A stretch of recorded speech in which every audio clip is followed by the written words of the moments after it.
It's October, it's spooky time, and Hulu has just launched its new horror anthology, Monsterland. Are these scary stories the perfect addition to your Halloween screenings?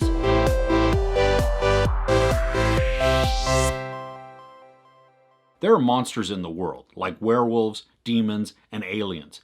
But what if those monsters were only here to show us who the true monsters really are? Now, this isn't your typical horror series. I mean, there isn't some slasher running around trying to kill co-eds.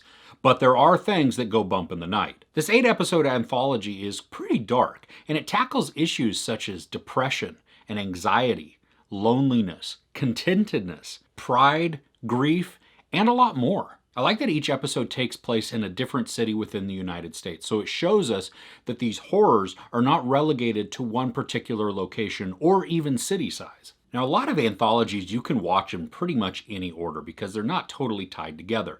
This one, though, however, I would recommend watching it episode 1, 2, 3 in order because there are ties from one episode to another later in the series. And so you have some of these common ties that really help to put them together and to create this larger story as a whole. The information that you get, if you were to watch them out of order, isn't going to spoil anything. And it's not going to be like it's so confusing that you couldn't figure out what's going on.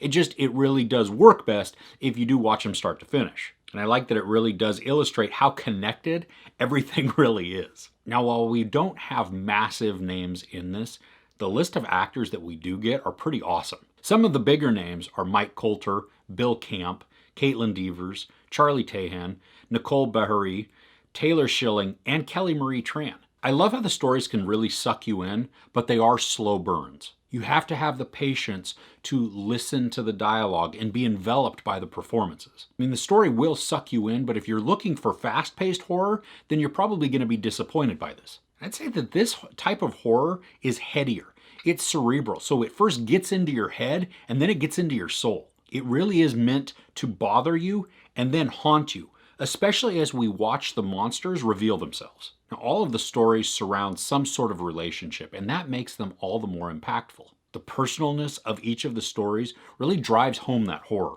Now, I wasn't terrified by what I was watching, but I was certainly disturbed. I like that there are some moments where they use practical effects over CGI, and so it's nice to see that. Sure, is it always 100% convincing or lifelike? No, but it adds a certain level of charm to it. And the visual aesthetics of the settings are wonderful. I mean, each of the settings really do help to put your mind into the space of the story that it demands. Now, you may not be satisfied with all of the endings of each of these episodes. I mean, some of them don't fully explain themselves, and some other ones are totally ambiguous. Even though you can probably infer what was going to happen or what did happen, there's not always a concrete answer to every single one. But even with that, they are powerful and they are disturbing. Each of these stories is really character driven, and so the actors have to bear the weight of their stories.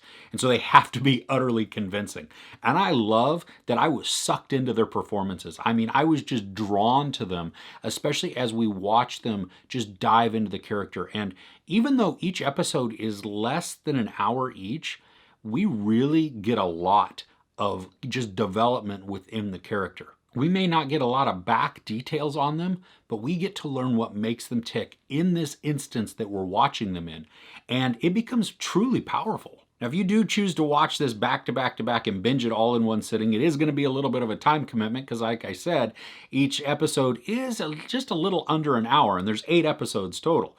If you do also choose to binge it all the way through, it might leave you a little bit in the bell jar as well because, again, these are not totally happy and cheery tales. I think out of those episodes too, the last one is really the only one to kind of offer a little bit of hope. It stars Mike Coulter and he is phenomenal in it. I mean, I loved watching him in his role. I also love that the story shows us the monsters and then offers a way of redemption. Do they take it? Well, you're going to have to watch to find out. There's sex, no nudity, a lot of profanity, and some violence. I give Monsterland 4.5 out of 5 couches. Are you watching anything spooky this Halloween season? I'd love to know in the comments below. If you enjoyed this review, please give it a like. Also, don't forget to share and subscribe. I'm Chris. This is Movies and Munchies. Thanks for couching with me.